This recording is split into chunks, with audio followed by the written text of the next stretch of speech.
Hi neighbor, this is Anne, your reliable kapitbahay, answering some of your frequently asked questions. In this video, I'll cover two of the top questions I've been getting, which are, how can I vote in the next AGMM? And do I have a voting right? We have a lot to cover, so let's get started. Let's first get the definitions out of the way. The first concept we have to understand is the term member. Both the bylaws and master deed define members as unit owners. Membership is equivalent to unit ownership. The unit owner is the name that appears on the deed of absolute sale.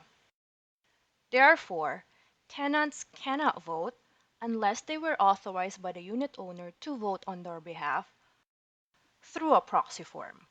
A copy of the proxy form is in the description box. But being a unit owner doesn't guarantee automatic voting rights for you. Let's look at these two statements to understand if you have voting rights. We already know that only unit owners can vote. There are additional requirements such as being in good standing. This means you should not be delinquent in the payments of your dues and assessments. Yes, including repainting. The last thing you have to check is if DMCI has proxy vote for your unit. Proxy vote means instead of you voting on your own as a unit owner, DMCI will vote on your behalf. You don't have a say on who your vote goes to. Now, how would I know if DMCI has proxy vote for my unit? Go check the date on your deed of absolute sale. This document reflects when the actual property was transferred from the developer to the unit owner.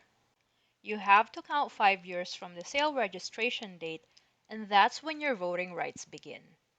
If you haven't completed the 5-year tenure post deed of sale, then DMCI will vote on your behalf.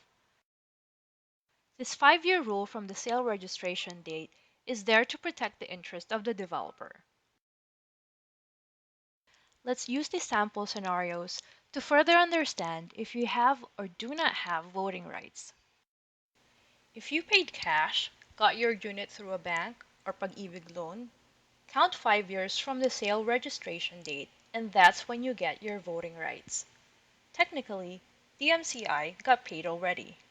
It gets a little bit tricky for in-house financing, which means instead of getting a bank loan, these unit owners are paying DMCI the monthly amortization for their units. Because technically, DMCI is not yet paid for the full amount of the unit, these types of unit owners cannot vote yet. Their unit is still under DMCI's proxy vote. How about those who already paid in full their in-house financing with DMCI? Again, we have to apply the 5-year from sale registration rule. Their unit will be registered under their name once DMCI gets the full payment. Count 5 years forward from the sale registration, and that's the year that these unit owners will get their voting rights. What about the voting rights for second owners, which meant they bought their units directly from the unit owner and not from DMCI? There's nothing in the bylaws or master deed that provides details on this situation, so I am assuming that as long as the 5-year tenure post deed of sale from DMCI has been satisfied, then second owners can vote. To recap, here are 2 guide questions if you can vote.